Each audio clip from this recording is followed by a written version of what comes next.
এবার শাকিব খানকে মেগাস্টার মানতে নারাজ অভিনেতা জাহিদ হাসান। সম্প্রতি জনপ্রিয় অভিনেতা জাহিদ হাসান একটি সাক্ষাৎকারে বলেন, শাকিব খানের নামের আগে মেগাস্টার শব্দটা তার কানে লাগে। তিনি বলেন, শাকিব খান তো একজন অভিনেতা, তাকে মেগাস্টার বলা হয় কেন? অন্যদের তো চিত্রনায়ক বলা হয়, শাকিবকে মেগাস্টার বলা হয় কেন? এটা তার কাছে ভালো লাগে না, শব্দটা তার কানে লাগে।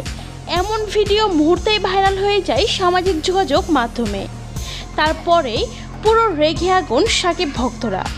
একজন লিখেন, ভাই আপনি মনে হয় সুপারস্টার মেগাস্টার আর অভিনেতার পার্থক্যই বোঝেন না।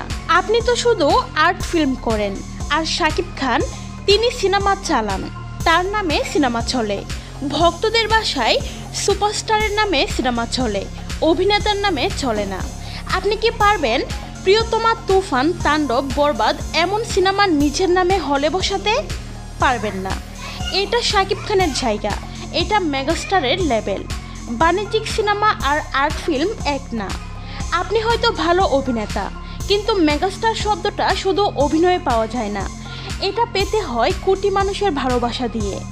শাকিব খানের এই মেগাস্টার ট্যাগ শুধু তার কথার খাতিরে আসা নাই, এটা এসেছে 25 বছরের কোটির পরিশ্রম দিয়ে, কোটি ভক্তের ভালোবাসা দিয়ে, আর ইন্ডাস্ট্রি কাঁপানো সফলতা দিয়ে। তাই কানে যদি লাগে কান বন্ধ রাখেন, কারণ মেগাস্টার শাকিব খান বলাটা বাংলাদেশের কোটি মানুষের হৃদয়ের ডাক। শুধু অভিনেতা হতে সময় লাগে, আর মেগাস্টার হতে সারা জীবন লাগে।